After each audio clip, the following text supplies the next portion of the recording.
No dia 17 de agosto de 2018, o canal 2Ds de Teologia publicou um vídeo chamado Jesus foi gerado? O que isso significa?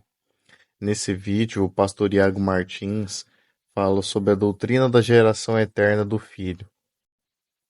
Essa doutrina é a posição das igrejas reformadas e do cristianismo histórico de forma geral, sobre o significado de reconhecer Jesus Cristo como o Filho de Deus. Como Jesus disse a Pedro, reconhecer e confessar Jesus Cristo como Filho de Deus é a confissão básica da fé cristã. Isso está em Mateus 16, do 13 ao 20. Portanto, toda discussão em torno da geração eterna do Filho é sempre uma discussão sobre um tema absolutamente fundamental, nunca uma discussão de importância secundária. O Iago começa citando textos do Velho Testamento, em que há uma relação entre o título Filho de Deus e os reis da dinastia de Davi. Com base nisso, ele conclui que toda vez que no Novo Testamento fala sobre Jesus ser gerado, está falando do processo de ressurreição de Jesus e coroação como rei, que era tipificado em Davi. Em outras palavras, ele argumenta que Filho de Deus era primariamente um título real especial e que Jesus é chamado de Filho de Deus por ter sido entronizado como rei em sua ressurreição. De fato, as passagens que o vídeo cita mostram que há uma relação entre o título Filho de Deus e a posição especial desses reis. Contudo, a conclusão correta é exatamente oposta. Jesus não é chamado de Filho de Deus porque esse era um título real. Pelo contrário, os reis eram chamados de filhos de Deus, porque esse era um título divino. Isso se torna claro quando analisamos o Salmo 82. Deus está na congregação dos poderosos, julga no meio dos deuses. Até quando julgareis injustamente e aceitarei as pessoas dos ímpios? Fazei justiça ao fraco e ao órfão, justificai o aflito e o desamparado. Livrai o pobre e o necessitado, tira-os das mãos dos ímpios. Eles não conhecem nem entendem, andam em trevas, todos os fundamentos da terra vacilam. Eu disse, vós sois deuses, todos vós filhos do Altíssimo. Todavia morrereis como homens, e caireis como qualquer dos príncipes. Levanta-te, ó Deus, julga a terra, pois tu possui todas as nações. O Salmo 82 começa falando sobre Deus. Deus está na congregação dos poderosos. Contudo, o verso 6 fala: Eu disse, vós sois deuses. Aqui muitos podem ficar confusos. A Bíblia não ensina em outras passagens que existe só um Deus? Isaías 44:6. Assim diz Yahveh, Rei de Israel, e seu Redentor, Yahveh dos exércitos: Eu sou o primeiro e sou o último, e fora de mim não há Deus. Isaías 43:10. Vós sois as minhas testemunhas, diz Yahveh, e meu servo a quem escolhi, para que o saibam, em mim creiam, e entendam que eu sou o mesmo, e que antes de mim Deus nenhum se formou, e depois de mim nenhum haverá. Por que então o Salmo 82 diz, vós sois deuses? João Calvino explicou. No que concerne ao magistrado, o Senhor não somente declarou que este ofício lhe é aceito e agradável, mas também exaltou a sua dignidade com títulos eminentes. Para provar isto, basta dizer que são chamados deuses todos os que exercem a função de magistrados. Título que não se deve ser visto com pouca importância, uma vez que demonstra que eles receberam um mandato divino, que foram investidos da autoridade de Deus, que representam inteiramente a sua vontade e fazendo de certo modo. Isso não é uma interpretação que eu inventei, mas a interpretação de Cristo, que disse, abre aspas, se a Escritura chamou deuses aqueles a quem foi anunciada a palavra de Deus, fecha aspas. O que isso significa? Senão que eles têm o encargo e a missão de servirem a Deus mediante o seu ofício, e como diziam Moisés e Josafá os juízes, que eles constituíram em cada cidade de Judá, para exercerem a justiça, não em nome dos homens, mas em nome de Deus? O mesmo conceito é confirmado pela sabedoria de Deus, conforme as palavras de Salomão.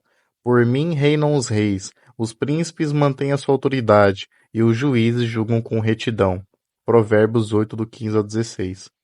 Isto vale como se fosse dito que reis e magistrados exercem sobre a terra sua autoridade, não por conta da perversidade humana, mas por provida e santa ordenação de Deus, a quem pareceu bem conduzir assim o governo dos homens.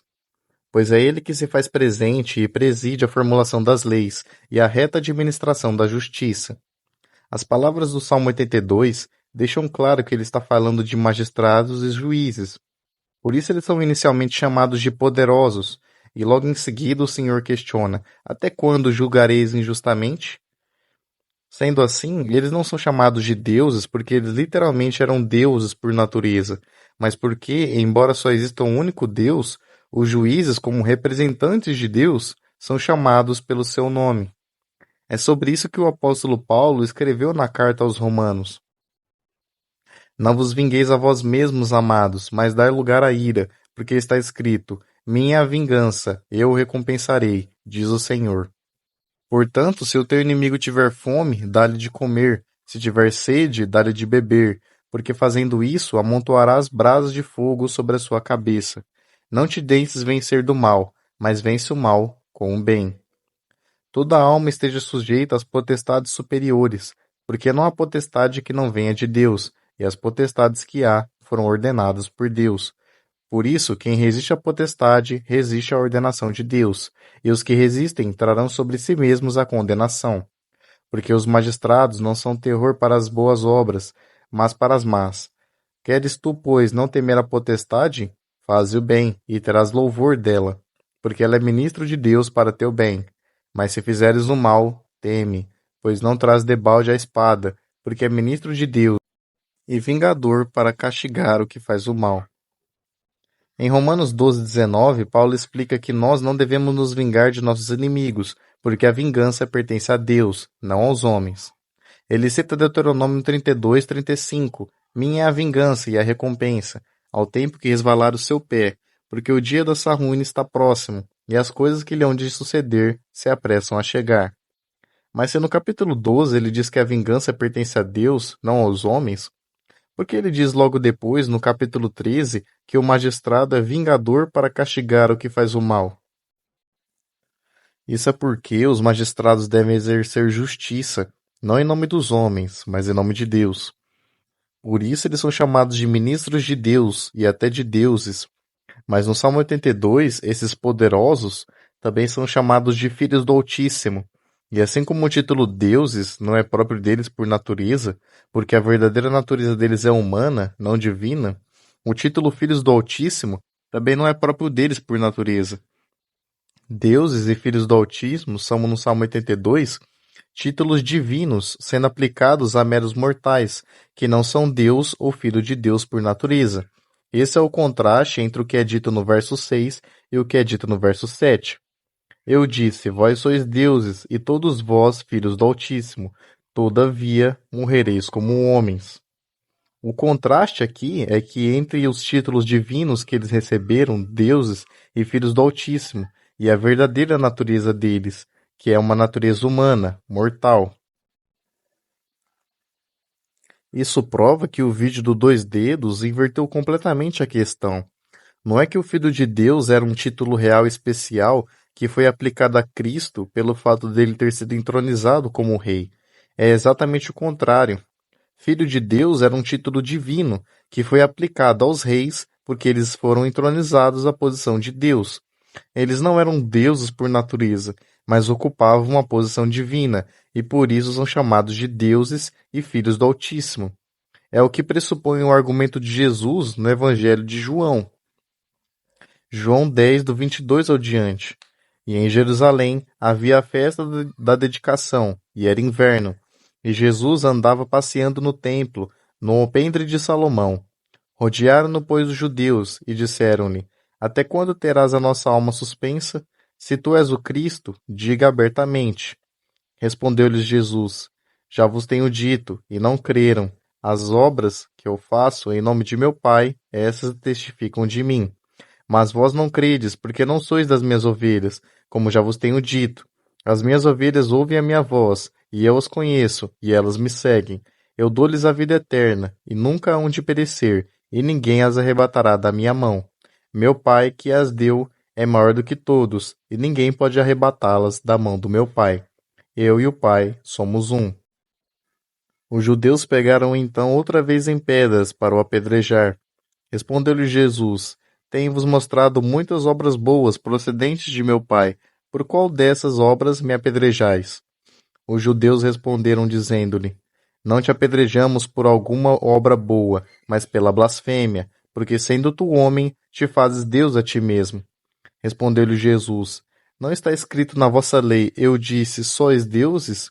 Pois, se a lei chamou deuses aquele a quem a palavra de Deus foi dirigida, e a Escritura não pode ser anulada, aquele a quem o Pai santificou e enviou ao mundo, vós dizeis blasfemas, porque disse, sou filho de Deus?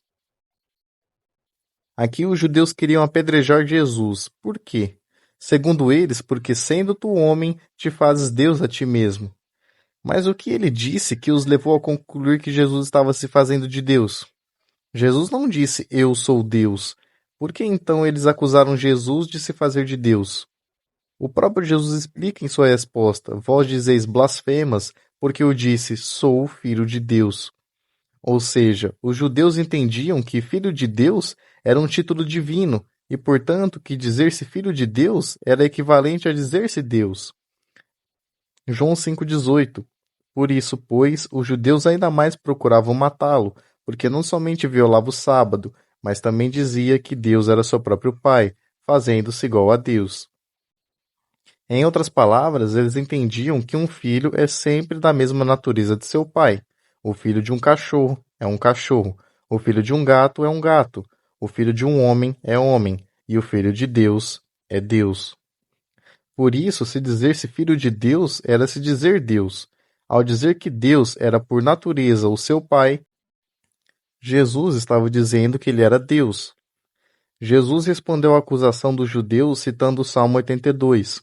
Respondeu-lhe Jesus, não está escrito na vossa lei, eu disse, sois deuses? Pois, se a lei chamou deuses aquele a quem a palavra de Deus foi dirigida, e a escritura não pode ser anulada, aquele a quem o Pai santificou e enviou ao mundo, vós dizeis blasfemas, porque disse, sou filho de Deus? Para entender o argumento de Jesus, precisamos entender o que já foi explicado até aqui, a diferença entre ser Deus por natureza e receber o título de Deus, mesmo não sendo Deus por natureza.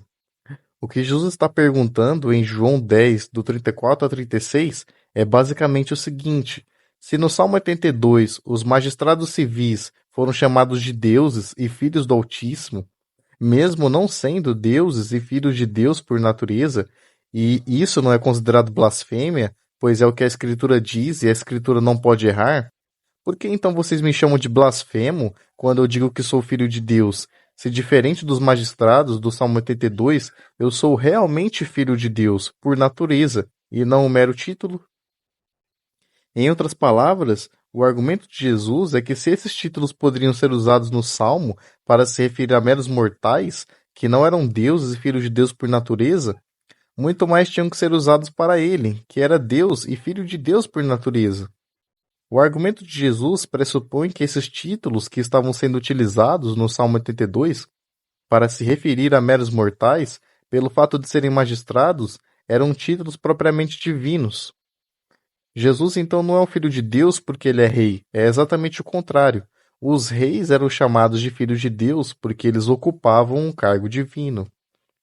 Como o pastor Iago Martins entende que filho de Deus era primeiramente um título real, ele conclui que a linguagem de ser gerado indica o início do reinado de Jesus.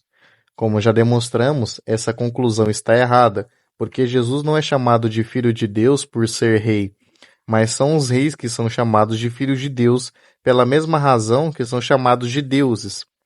É porque exercem um ministério que é divino. O vídeo cita alguns textos que mostram a relação entre a ressurreição de Jesus e seu reino, e com base nisso, tenta demonstrar que quando a Bíblia fala sobre a geração de Jesus, está falando sobre a sua ressurreição, que foi quando o seu reinado começou. Uma das passagens que ele cita é um sermão de Paulo no livro de Atos. Ele pregou em uma sinagoga na Antioquia. Depois de recapitular um pouco da história de Israel, o apóstolo Paulo começou a falar sobre Jesus e anunciar o Evangelho. Sua apresentação do Evangelho contém todos os principais pontos do credo apostólico, Jesus é o Cristo, o Filho de Deus, que nasceu, padeceu sob o poder de Pôncio Pilatos, foi crucificado, morto, sepultado e ressurgiu dos mortos para que recebêssemos a remissão dos pecados. Além disso, Paulo faz questão de enfatizar que todos os pontos do evangelho que ele pregava estavam contidos na escritura do Velho Testamento. No verso 27, ele diz que tudo isso que aconteceu era o cumprimento das vozes dos profetas. O pastor Iago Martins cita essa passagem para dizer que nos versos 33 ao 34, podemos constatar que a geração de Jesus é a sua ressurreição. E nós vos anunciamos que a promessa que foi feita aos pais, Deus a cumpriu a nós, seus filhos, ressuscitando a Jesus, como também está escrito no Salmo 2: Tu és meu filho, eu hoje te gerei. Quando analisamos esses dois versículos de maneira isolada, o argumento parece fazer sentido. No verso 32, Paulo fala sobre a ressurreição, e no verso seguinte, no verso 33, ele cita o Salmo 2, que fala sobre a geração. Contudo, quando analisamos o contexto maior, não creio que podemos chegar a essa conclusão. E nós vos anunciamos a promessa que foi feita aos pais, Deus a cumpriu a nós, seus filhos, ressuscitando a Jesus, como também está escrito no Salmo 2: Tu és meu filho, eu hoje te gerei. E que o ressuscitaria dentre os mortos, para nunca mais tornar a corrupção. Disse eu assim: As santas e fiéis bênçãos de Davi vos darei. Por isso também em outro salmo diz: Não permitirás que o teu santo veja a corrupção. Porque na verdade, tendo Davi no seu tempo servido conforme a vontade de Deus, dormiu, foi posto junto de seus pais e viu a corrupção. Mas aquele a quem Deus ressuscitou, nenhuma corrupção viu. Primeiro, se o termo gerar fosse, como diz o pastor Iago Martins, um termo metafórico para a ressurreição e coroação de Cristo, então Cristo não seria o Filho de Deus antes da ressurreição. Quando o Salmo 2 diz: Tu és meu filho, eu hoje te gerei, a ideia é que ele é filho de Deus porque ele foi gerado do Pai. Se a geração é a ressurreição, então ele não seria filho antes da ressurreição. Mas isso contradiz inúmeras passagens que confirmam que ele já era o filho antes de ressuscitar. Por exemplo, no batismo de Cristo. E eis que uma voz no céu dizia: Este é o meu filho amado, em quem me agrado. Se Cristo era o Filho de Deus antes da ressurreição, então ele era gerado do Pai antes da ressurreição, e a ressurreição não é a geração. No meu entendimento, quando Paulo cita o Salmo 2 em Atos 13:33, sua intenção não é dizer que esse salmo profetiza a ressurreição de Jesus, mas dizer que Cristo é o Filho de Deus. No verso 32 ele menciona Jesus e a ressurreição, mas é somente no verso 34 que ele começa a apresentar evidências proféticas da ressurreição. É por isso que ele inicia o verso 34 dizendo: E que o ressuscitaria dentre os mortos, para nunca mais tornar a corrupção. Disse-o assim. A razão é que os versos a partir do verso 34 falam especificamente sobre a ressurreição, mas o verso 33 não fala. Para provar a ressurreição, os textos que ele cita são Isaías 55:3 e Salmos 16:10. O Salmo 2 não é citado para provar a ressurreição, mas para provar que Cristo é o Filho de Deus. Iago Martins também cita Romanos 1. Paulo, servo de Jesus Cristo, chamado para apóstolo, separado para o Evangelho de Deus, o qual antes prometeu pelos seus profetas nas Santas Escrituras, acerca de seu filho, que nasceu da descendência de Davi, segundo a carne, declarado Filho de Deus em poder, segundo o Espírito de santificação, pela ressurreição dos mortos, Jesus Cristo, nosso Senhor.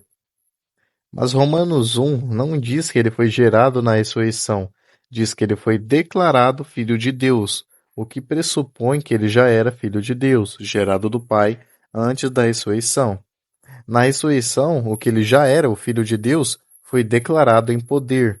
No verso 3, Paulo diz que Deus enviou o seu Filho ao mundo pela linhagem de Davi, o que tinha sido prometido por meio dos profetas. Já no verso 4, ele diz que Jesus foi designado Filho de Deus com poder, por meio da ressurreição. Se você notar, Jesus é chamado de Filho nos dois versos, antes de vir ao mundo e na ressurreição. Ou seja, Cristo é Filho de Deus antes e depois da ressurreição. No verso 3, ele é Filho gerado do Pai, e no verso 4, sua geração é declarada ao mundo, através da ressurreição e coroação real.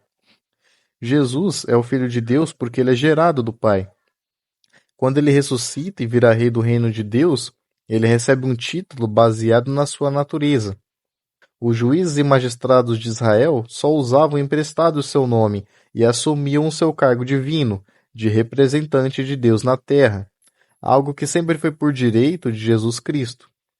De acordo com Salmos 47, Deus é rei. Rei é um cargo divino. Jesus é o Filho único e primogênito de Deus. Em Hebreus 1:2, Jesus é herdeiro de todas as coisas. Logo, é natural pensar que Jesus é o sucessor de seu pai e novo rei. Ser rei, o representante de Deus, é algo exclusivo do Filho de Deus. Os reis e juízes de Israel estavam ocupando o cargo de Cristo. Por isso eram chamados de filhos de Deus. Mas Jesus não é filho de Deus por ser rei. Ele é rei porque ele é filho de Deus. E é exatamente isso que quer dizer o Salmo 2:7.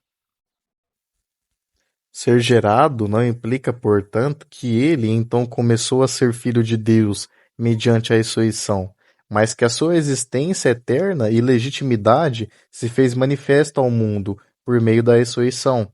Portanto, a ressurreição é um ato divino que declara publicamente que Cristo é o eterno Filho de Deus.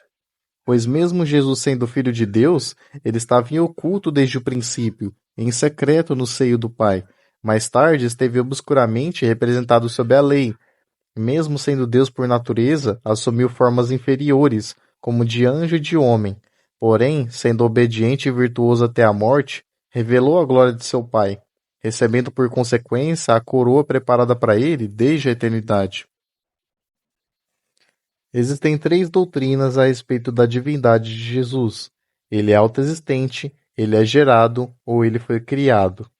O pastor Iago e boa parte do cristianismo acreditam que Jesus é autoexistente, na forma de trindade, ou seja, que sua divindade é absolutamente igual à de seu Pai. Testemunhas de Jeová e arianos acreditam que Jesus foi criado, a primeira criatura, assim como os anjos, ou que Jesus originalmente era um homem comum, um profeta que foi elevado ao patamar divino. A tese que Jesus é a primeira criatura, um anjo ou um homem elevado, já cai por terra, porque Jesus disse que antes que Abraão existisse, eu o sou. Ele assumiu a forma humana, como diz Filipenses 2:7. Jesus é Espírito, Filho de Deus, que veio ao mundo, se tornando temporariamente um verdadeiro humano, um bebê no ventre, mas gerado pelo Espírito. Hebreus diz que Jesus é superior aos anjos, e o texto que o autor usa é justamente Salmo 2:7. Pois a qual dos anjos disse jamais: Tu és meu filho, eu hoje te gerei? E outra vez: Eu lhe serei pai, e ele me será por filho? E novamente, ao introduzir o primogênito mundo, diz: Todos os anjos de Deus o adorem. Jesus é primogênito e unigênito de forma legítima. Já os anjos são filhos criados, e os cristãos eleitos são filhos adotados, cordeiros. Mas Cristo é o primeiro em tudo. Ou seja, não é que Jesus foi criado primeiro, e sim que ele existe antes da criação e tem primazia nas bênçãos de Deus sobre as outras criaturas. Assim como um filho primogênito tem primazia na herança sobre um filho caçula ou adotado. Colossenses 1, do 15 ao 19.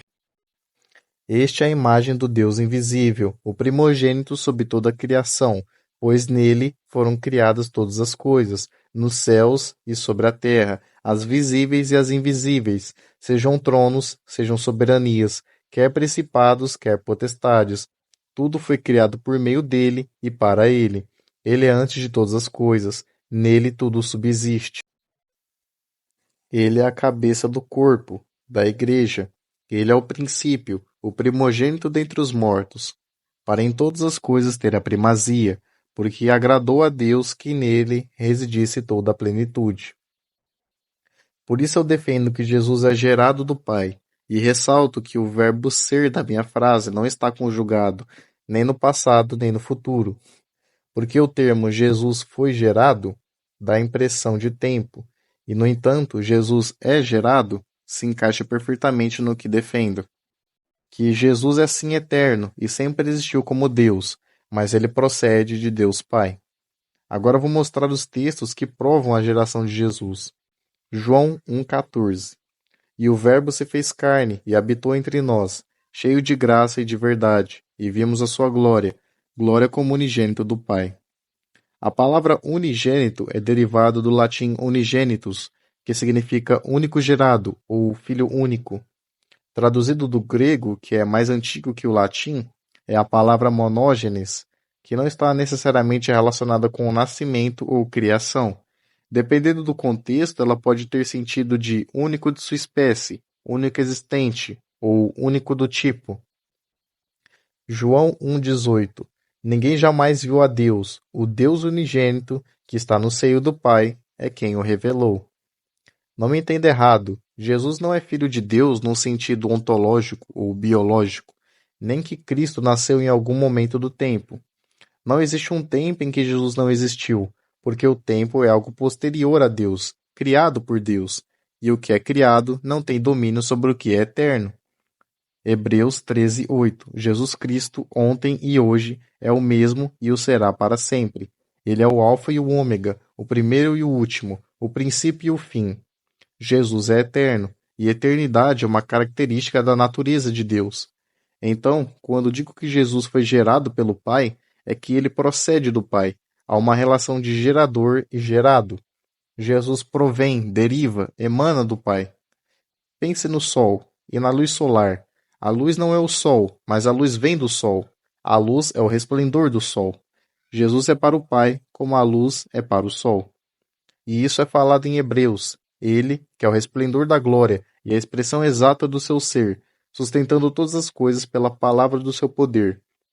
Depois de ter feito a purificação dos pecados, assentou-se à direita da majestade, nas alturas. A divindade de Cristo é justamente por conta dessa relação com Deus Pai, ou seja, assim como a natureza humana, existe a natureza divina. A palavra Deus, no hebraico, no grego, até no português, tem um significado amplo, e é preciso diferenciar o ter a natureza divina e ser a fonte divina. 2 Pedro 1,4 Pelas quais nos têm sido doadas as suas preciosas e muito grandes promessas, para que por elas vos torneis coparticipantes da natureza divina, livrando-vos da corrupção das paixões que há no mundo. Anjos e demônios têm a natureza divina. Pedro diz que alguns humanos também serão divinos, assim como os anjos, pois para ser considerado um Deus divino, na Bíblia, basta ter características sobre-humanas, como ser imortal, imaterial e poderoso. Tudo que for acima do humano é considerado divino nas Escrituras. Porém, só um é a fonte do divino, Yahweh, o Criador de tudo, o Deus da Bíblia, a divindade suprema. No entanto, Jesus é um caso à parte. Ele se encaixa em ter a natureza divina, mas digamos que ele bebe direto da fonte.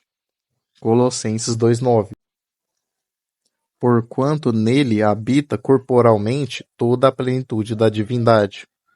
Filipenses 2,6 Pois ele, subsistindo em forma de Deus, não julgou como usurpação o ser igual a Deus.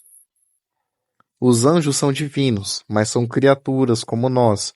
Os eleitos serão divinos, mas são criaturas. Jesus é divino, mas não foi criado. Ele sempre existiu como Deus. João 1, do 1 ao 2 No princípio era o Verbo, e o Verbo estava com Deus, e o Verbo era Deus. Ele estava no princípio com Deus. Nesse verso, o apóstolo João diz que Jesus estava com Deus e era Deus, e ressalta de novo que ele estava com Deus, mostrando que são duas pessoas, o Verbo e Deus, mas o Verbo também é Deus. Jesus é o Deus que vem de Deus. Isso é tão verdade que Jesus chama seu Pai de seu Deus. João 20:17 Recomendou-lhe Jesus: Não me detenhas, porque ainda não subi para o meu Pai, mas vai ter com meus irmãos, e diz-lhes: Subo para o meu Pai e vosso Pai, para o meu Deus e vosso Deus. Jesus é a única pessoa divina que procede da suprema pessoa divina, seu Pai. João 1,18 Ninguém jamais viu a Deus, o Deus unigênito, que está no seio do Pai, é quem o revelou. Deus unigênito seria único Deus gerado, ou único Filho Deus, o Deus que procede de Deus. João 16, do 27 ao 28 Porque o próprio Pai vos ama, visto que me tendes amado, e tendes crido que eu vim da parte de Deus. Vim do Pai, e entrei no mundo. Todavia, deixo o mundo e vou para o Pai. Fica mais fácil de entender. Algo próximo disso seria pensar em Deus Pai como um homem, e Jesus como o braço desse homem. O homem e o braço estão juntos no mesmo corpo. O braço faz parte do homem, e o homem é o principal ali. O braço procede do homem. O homem é humano. O braço também é humano. Essa analogia é muito precisa quando vemos que Jesus é várias vezes na Bíblia chamado de o braço de Deus. João 12, de 37 ao 38. E embora tivesse feito tantos sinais na sua presença, não creram nele, para se cumprir a palavra do profeta Isaías, que diz: Senhor, quem creu em nossa pregação? E a quem foi revelado o braço de Yahweh? No livro de Isaías, há muitas profecias sobre o Messias, Jesus Cristo. No capítulo 59, versículo 20, ele fala que o Redentor virá, e no verso 16, ele explica como Deus o trará. Viu que não havia ajudador algum, e maravilhou-se de que não houvesse um intercessor, pelo que seu próprio braço lhe trouxe a salvação, e a sua própria justiça o susteve. Assim como o homem é superior ao seu braço, Deus Pai é superior ao Filho, em poder e autoridade. O próprio Jesus confirma isso em João 14, 28. Ouviste o que vos disse, vou e volto para junto de vós.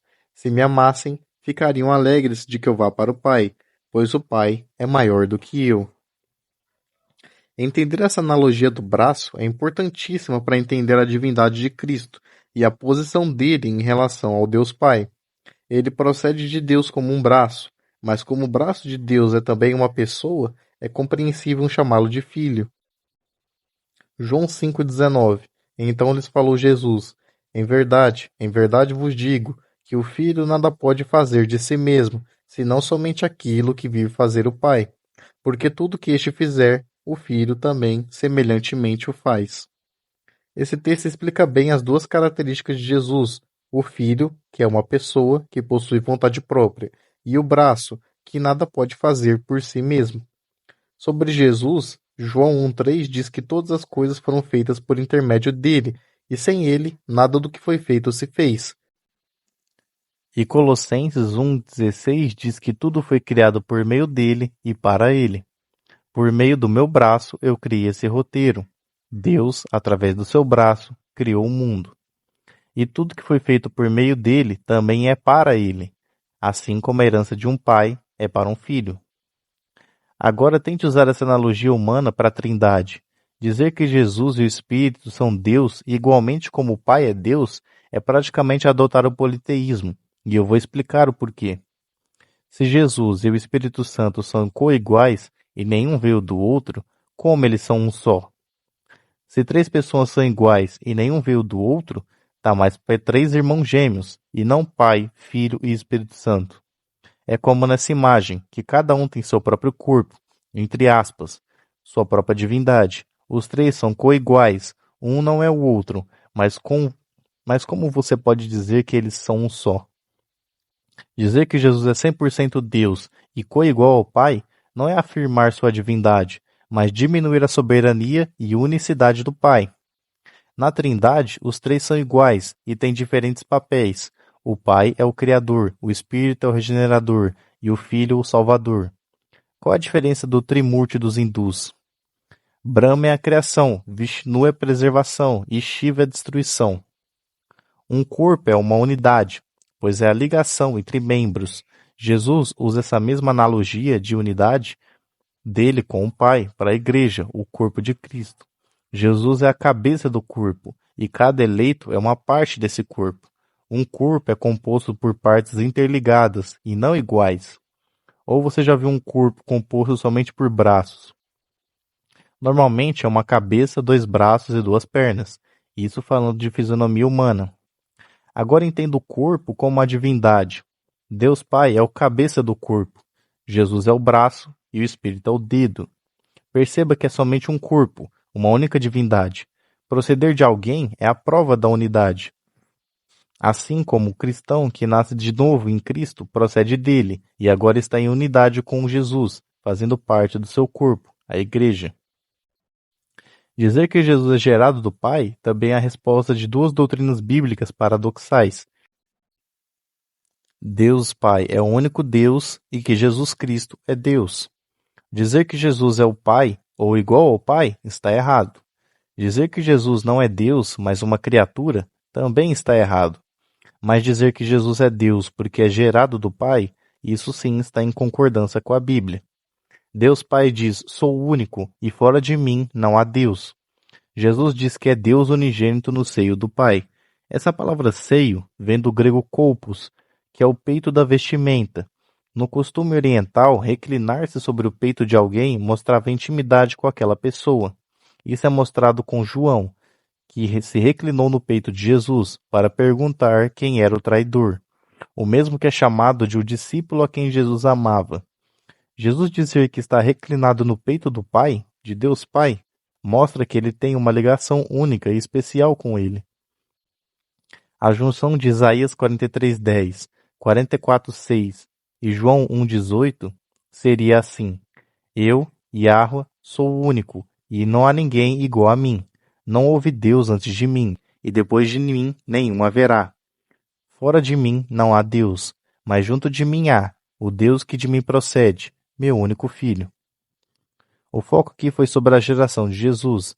Existem outras coisas a esclarecer sobre isso, mas vou deixar para me aprofundar no vídeo sobre o Deus Pai. Para finalizar, meu intuito não é trazer um sentido ontológico ou filosófico à geração eterna de Cristo Jesus, apesar de usar palavras como substância, natureza e pessoa, que são termos da metafísica grega. Mas é justamente o contrário. A minha intenção é desvencilhar o pensamento grego, que influenciou os concílios da Igreja acerca das doutrinas como a Trindade.